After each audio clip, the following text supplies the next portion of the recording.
Hello guys, welcome to our SP channel. आज हम कतराज का इस्कॉन टेम्पल का पार्ट 2 का वीडियो आपके लिए लेकर आए हैं।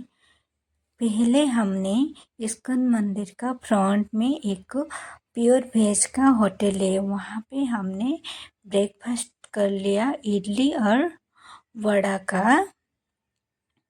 वो बहुत ज़्यादा टेस्टी और डिलीशियस था। आप भी जब जाएंगे तो ज़रूर टेस्ट करना। उसके बाद हमने स्टार्टर के लिए मंगाया था गुलाब जामुन। वो खाकर हम निकल पड़े भगवान जी का दर्शन के लिए। हमारे आराध्य श्री वेंकटेश्वर स्वामी जी का दर्शन भी हमको यहाँ पे मिल गया। वेडकुंडलवाड़ा वेंकटरमण गोविंदा गोविंदा। आपके सामने जो स्तंभ दिख रहा है उसको बोलते ही गरुड़ स्तंभ। पहले हमने वहाँ पे प्रार्थना किया। हमने सोचा था तो श्री कृष्ण जी का दर्शन करने के लिए, लेकिन हमको हमारा आराध्य श्री वेंकटेश्वर स्वामी जी का भी दर्शन हो गया, इसलिए हम तो बहुत ज़्यादा खुश हैं।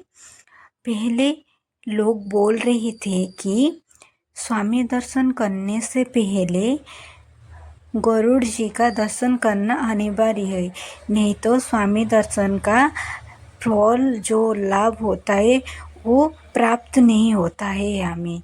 इसलिए हमने स्वामी दर्शन करने से पहले श्री गरुड़ स्वामी जी का दर्शन कर लिया।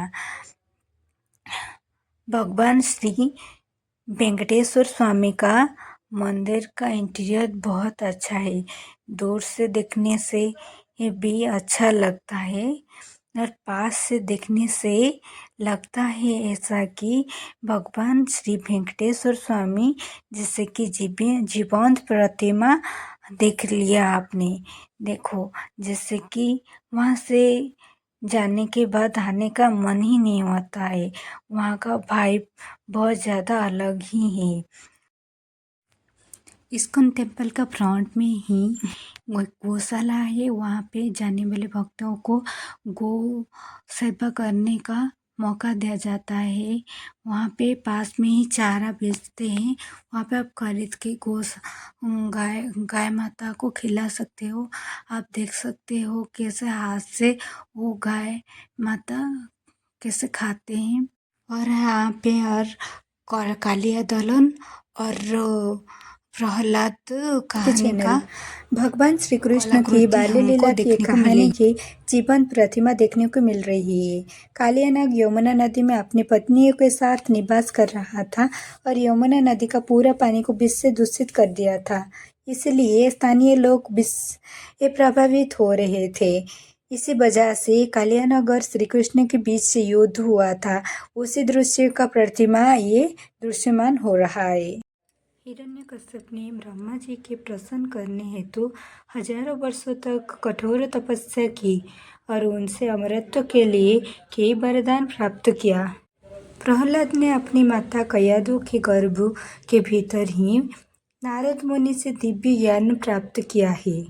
प्रहलाद महाराज अपनी सहपाठियों को बचपन से ही भगवान की भक्ति और दुर्लभ मानव जीवन का सदुपयोग करने की शिक्षा। महाराज और उनके सहपाठियों के गुरुकुल में ही हरिनाम कीर्तन।